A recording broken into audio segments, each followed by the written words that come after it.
The greatest change in the world, it happens small, not big. See, oftentimes we think big change has to start with these big mechanisms or big laws. They don't. What does it mean to be committed?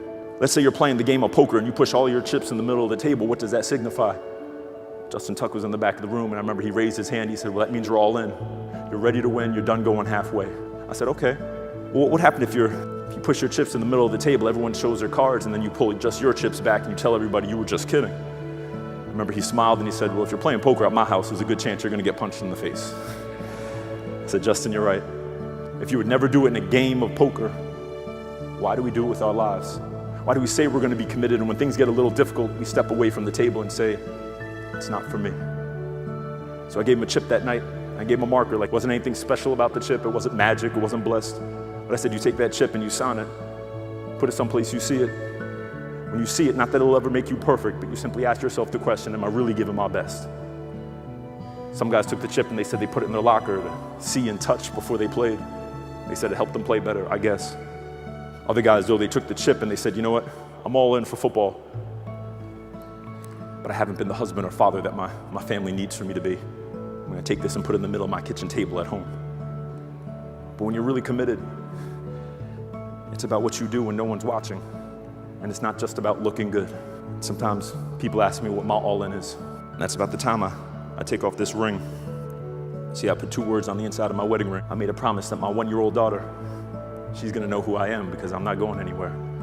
Child psychology, they teach you that at 10 months old, kids can discern what you value most, and they look to usurp it to make sure they can survive. I purchased this thing. It's a small plastic box. It has this little timer at the top, and you set it, and there's no cancel switch. So you set it for a certain amount of time, and whatever you put in the box, it locks until the time runs out. I began to understand that I didn't want my daughter to ever think this piece of electronics is greater than her.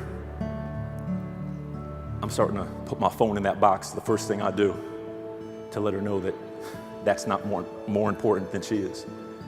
Now, like I said, it's made of plastic, so if I really wanted, I could break it. But I don't know what your all-in is. Only you do. See, I don't know if your all-in starts at 9 o'clock in the morning at your desk. Or maybe it's this week. When you go to make that extra visit or extra call, maybe you'll feel that chip in your pocket. And even though it's raining and it's not the best conditions, you stay 5 minutes later. Or maybe your all-in honestly has nothing to do with any of that. Maybe your all-in is as a father, a mother, a brother, a sister, a son or daughter, for a parent. I don't know what your all-in looks like, only you do. Now sometimes people say, oh, I'd love to be all in, I just don't have enough time. I found it's not about making more time, it's what we do with the time we have already. But it's my hope that starting on this first day, you'll make it something that you live by as well.